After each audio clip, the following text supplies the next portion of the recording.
आइए हम बात करते हैं reducing nature of alkali metals.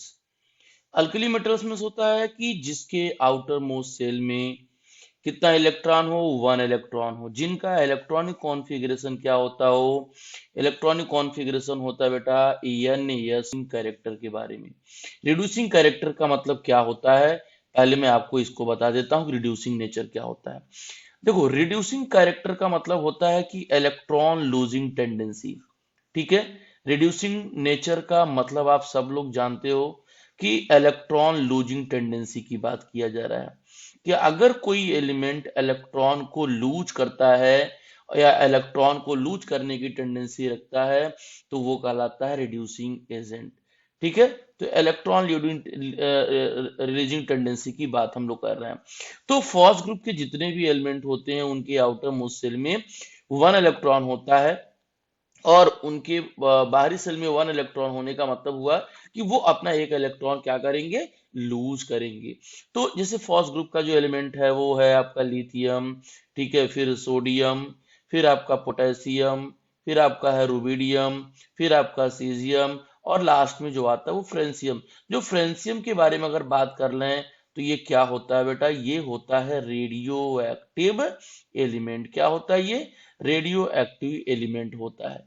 तो रेडियो एक्टिव एलिमेंट की बात तो हम लोग नहीं करेंगे, बट यहाँ पे अगर हम लोग देख सकते हैं तो सबसे हम एक चीज और जानते हैं कि टॉप टू बॉटम आने पर कि नंबर ऑफ सेल क्या होता है, नंबर ऑफ सेल आपका बढ़ता है। ये तो आपको पता ही होगा कि number of cell top to bottom आने पर इंक्रीज होता है और इसी से रिलेटेड होता है आयनाइजेशन पोटेंशियल। तो एक बात और आपको मैं बता दूं कि आयनाइजेशन पोटेंशियल बेटा जो होता है वो साइज ऑफ एटम पे यहाँ डिपेंड कर रहा है। साइज ऑफ एटम यानी नंबर ऑफ सेल, यानी जितना ज्यादा नंबर ऑफ सेल होगा उतना उस एटम की साइज बड़ी होएगी। ठीक है। तो यहाँ पे टॉप टू बॉटम आने पर नंबर ऑफ सेल अगर इंक्रीज हो रहा है तो यहाँ मतलब ये हुआ कि आईपी आपका क्या हो रहा है, डिक्रीज हो रहा है। तो एक एक कॉन्सेप्ट और यहाँ पे बात करता है कि रिड्यूसिंग आखिर कौन सा बेस्ट होगा। तो एक बेटा ये होता है कि रिड्यूसिंग कैरेक्टर जो होता है, रिड्यूसिंग नेचर जो होता है वो कहीं ना कहीं आयनाइजेशन पोटेंशियल पे डिपेंड करता है। तो आप कह सकते हैं कि जिसका आयनाइजेशन पोटेंशियल सबसे कम होगा, मीन जिसको इलेक्ट्रॉन को लूज करने में एनर्जी सबसे कम लगेगा, वो एक बेस्ट रिड्यूसिंग एजेंट होगा। ये जनरल बात मैं बता रहा हूँ, जनरली ये बात बता रहा हूँ। अभी एक्सेप्शनल बात कुछ और बोला बताता है। तो अकॉर्डिंग टू दिस कॉन्सेप्ट, जो मैंने आपको ये वाला कॉन्सेप्ट बताया है, इस कॉन्सेप्ट से तो ये कहा कहेगा कि लिथियम की साइज छोटी है और सीजियम की साइज बड़ी है। तो कह सकते हो कि जो सीजियम होगा बेटा, उस सीजियम की साइज बड़ी होने की वजह से इसकी आयनाइजेशन पोटेंशियल कम होगा और आयनाइजेशन पोटेंशियल कम होने से it should be best reducing agent. यानी कहने का मतलब ये हुआ कि ये एक बेस्ट रिड्यूसिंग एजेंट होना चाहिए था। कहने का मतलब ये हुआ कि टॉप टू बॉटम आने पर अगर आईपी डिक्रीज हो रहा है तो इसका मतलब क्या हुआ, रिड्यूसिंग कैरेक्टर भी आपका इंक्रीज होना चाहिए। क्या होना चाहिए, तो आप समझ लीजिए कि रिड्यूसिंग कैरेक्टर क्या होगा, रिड्यूसिंग नेचर क्या होगा, मींस इलेक्ट्रॉन के लूज करने की टेंडेंसी टॉप टू बॉटम आने पर बढ़नी चाहिए थी, क्योंकि आप देख रहे हो इस फार्मूले को। तो इस कॉन्सेप्ट के अकॉर्डिंग अगर हम लोग बात कर लें तो लिथियम से ज्यादा कौन इलेक्ट्रॉन लूज करेगा easily, sodium and then potassium and then rubidium. और सबसे फास्ट इलेक्ट्रॉन लूजिंग टेंडेंसी होना क्या चाहिए था, सीजियम। तो बेटा देखो ये आपका एक्सपेक्टेड है। ठीक है, एक्सपेक्टेड ये है कि यही कॉन्सेप्ट होना है, यही सीक्वेंस होना चाहिए था। बट रियल सीक्वेंस की अगर हम लोग बात कर लें तो जो रियल कॉन्सेप्ट कहता है इसमें कुछ और कॉन्सेप्ट हिडन है जिसके बारे में मैं आपको बताना चाहता हूं। तो रियल कॉन्सेप्ट ये कहता है बेटा कि सोडियम से ज्यादा पोटेशियम, पोटेशियम से ज्यादा रुबिडियम और रुबिडियम ज्यादा सीजियम, बट इन सभी लोगों से ज्यादा जिसका रिडक्शन पोटेंशियल रिड्यूसिंग नेचर होता है वो लिथियम का होता है। तो ये क्या बोल रहा है, कह रहा है कि लिथियम तो बेस्ट रिड्यूसिंग एजेंट है, ऊपर पीरियोडिक टेबल में कह रहा है कि ये बेस्ट रिड्यूसिंग एजेंट है। इसका मतलब ये हुआ कि IP just not sufficient to explain the reducing character. सिर्फ हम आईपी के बेसिस पे ये नहीं बोल सकते हैं कि रिड्यूसिंग कैरेक्टर ये होना चाहिए, रिड्यूसिंग सीक्वेंस ये होना चाहिए कि भाई मेरे CGM CS is a best reducing agent, ऐसा नहीं बोल सकते हैं। इसका मतलब कहीं ना कहीं एक दो और फैक्टर काम करेगा, उस फैक्टर की बात अगर किया जाए तो इसका आंसर निकल के आएगा। तो एक बात ध्यान रखना कि इस कॉन्सेप्ट में सिर्फ आयनाइजेशन पोटेंशियल रिस्पॉन्सिबल नहीं होता है रिड्यूसिंग कैरेक्टर को एक्सप्लेन करने का। तो क्या रिस्पॉन्सिबल होता है, इसकी बात हम लोग करते हैं। तो चलिए इसकी बात हम करते हैं आपसे कि उसका पोटेंशियल पर, मतलब कहने का मतलब जिसकी आयनाइजेशन पोटेंशियल कम होगी वो एक बेस्ट रिड्यूसिंग एजेंट की तरह काम करता है, बेस्ट तरीके से, आसान तरीके से इलेक्ट्रॉन को क्या कर सकता है, वो रूट रिड्यूस कर सकता है, लूज कर सकता है।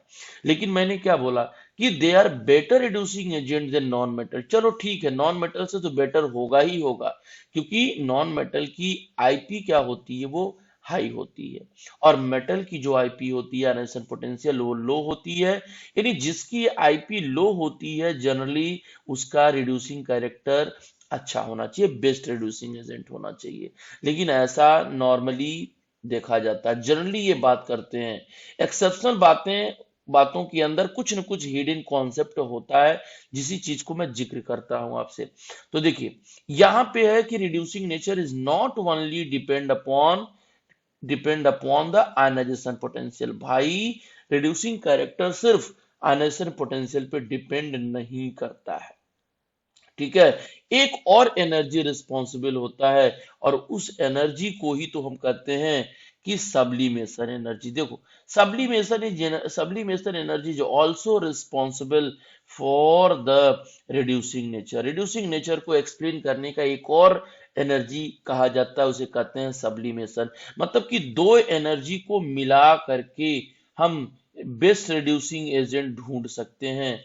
एक एनर्जी आयनाइजेशन एनर्जी होता है और एक एनर्जी क्या होता है, सब्लिमेशन एनर्जी होता है।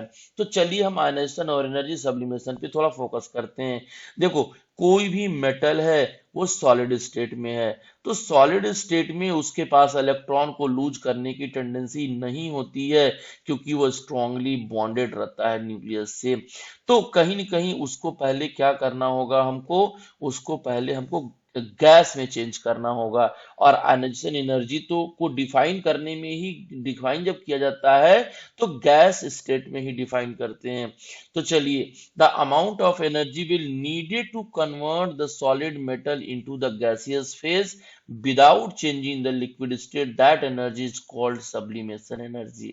ठीक है। तो अब सब्लिमेशन एनर्जी आपने दिया इस सॉलिड को, ये बेचारा कन्वर्ट हो गया गैस में। अब ये जो मेटल है जो गैस फेज में है, it is ready for donation of electron. ये अब किस काम के लिए रेडी है, ये रेडी है इलेक्ट्रॉन को डोनेट करने के लिए। तो इसमें से बाहरी सेल से इलेक्ट्रॉन को लूज करके और उस मेटल को कटायन में चेंज करने में जो एनर्जी चाहिए, उस एनर्जी को आयनाइजेशन एनर्जी बोलते हैं।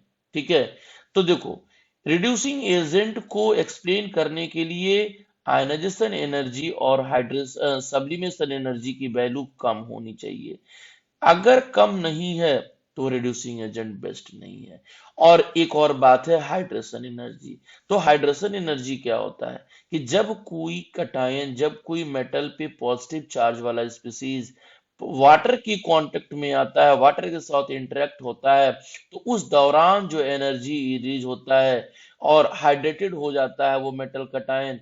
तो मेटल कटायन के हाइड्रेटेड होते समय जो एनर्जी रिलीज होती है, उस एनर्जी को हम हाइड्रेशन एनर्जी कहते हैं। तो कुल मिला के आप ये समझ लीजिए कि रिड्यूसिंग कैरेक्टर को एक्सप्लेन करने के लिए हमारे पास तीन एनर्जी है।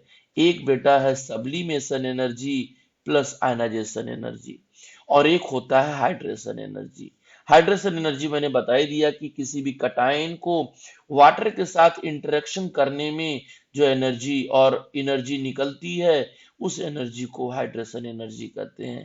तो reducing character best reducing agent होने के दो शर्त है, या तो सब्लिमेशन एनर्जी और आयनाइजेशन एनर्जी का सम लो होना चाहिए, या हाइड्रेशन एनर्जी की वैल्यू ज्यादा होनी चाहिए। ठीक है, तो यही चीजें हम आपको समझा रहे हैं यहाँ पे। तो यहां पर यही देखने को मिल रहा है आपको कि क्या एनर्जी क्या दिख रहा है आपको, यहाँ पे दिख रहा है कि it have higher ionization energy because it have most negative standard reduction potential. आप देखो ध्यान से, इसी चीज को मैं आगे बताता हूं। भाई मेरे, क्या मैंने बोला कि लिथियम जो पॉजिटिव चार्ज है, ठीक है, ये आपका स्मॉलर एटम है, बिल्कुल छोटा सा एटम है, स्मॉलर आयंस है, और वो भी ये कटायन के फॉर्म में एग्जिस्ट कर रहा है। तो भाई एक बात और आप पढ़े होंगे किसी कॉन्सेप्ट में, कि जो हाइड्रेशन एनर्जी होता है, हाइड्रेशन एनर्जी जो बेटा होता है, हाइड्रेशन एनर्जी जो होगा वो इनवर्सली प्रोपोर्शनल होता है साइज ऑफ एटम या कटायन के। ठीक है, साइज ऑफ एटम या कैटायन की। तो मतलब ये हुआ कि जिस मेटल कैटायन की साइज छोटी होती है उसमें हाइड्रेशन एनर्जी सबसे ज्यादा होता है। तो यही तो कॉन्सेप्ट है जो लिथियम को बेस्ट रिड्यूसिंग एजेंट के बारे में बोल रहा है। यही तो कॉन्सेप्ट है। कहने का मतलब क्या हुआ कि लिथियम पॉजिटिव जब n मोल ऑफ H2O के कांटेक्ट में आता है तो क्या करता है, ये लिथियम H2O का होल n बनाता है, और यहां जो एनर्जी निकालता है वो हाइड्रेशन एनर्जी। अब ये जो हाइड्रेशन एनर्जी है बेटा, ये जो आपका हाइड्रेशन एनर्जी, इसकी वैल्यू सब्लिमेशन एनर्जी और आयनाइजेशन एनर्जी से क्या हो रहा है, ज्यादा हो जा रहा है, उसको मिल रहा है इलेक्ट्रॉन को निकालने के लिए।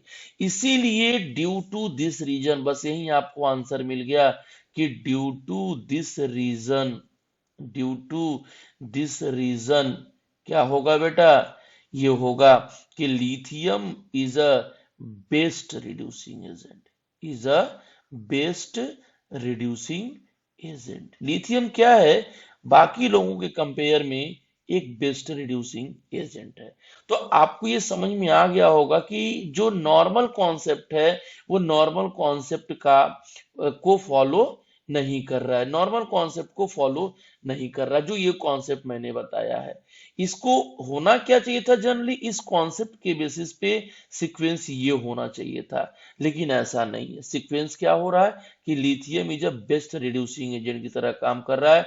तो इसको इसको एक्सप्लेन करने वाला कौन है, इसको एक्सप्लेन करने वाला आपका हाइड्रेशन एनर्जी है, जो हाइड्रेशन एनर्जी मैंने आपको समझाया है। ठीक है, इसी हाइड्रेशन एनर्जी की वजह से लिथियम को एक बेस्ट रिड्यूसिंग एजेंट की कैटेगरी में रखा गया है। ठीक है, तो ये आपका रहा कॉन्सेप्ट जो एक्सेप्शनल कॉन्सेप्ट था। अब एक बात और मैं बोलना चाहता हूं कि अगर आपको ये सब कॉन्सेप्ट समझ में आता है, आपके ऊपर कोई प्रेशर नहीं है, बट ये रिक्वेस्ट है कि अगर आपको कॉन्सेप्ट समझ में आ रहा है तो आपका प्रमोशन करना, आपका लाइक करना या शेयर करना, लाइक बढ़ाना, हमको एनर्जी मिलेगी, और आपको हर चैप्टर के हर टॉपिक से जितने भी एक्सेप्शनल कॉन्सेप्ट होते हैं जो जेई नीट और आपके एकेडमिक लेवल पे आते हैं, उन सारे पे मैं विशेष वीडियो लेक्चर प्रोवाइड करूंगा। Okay, thank you.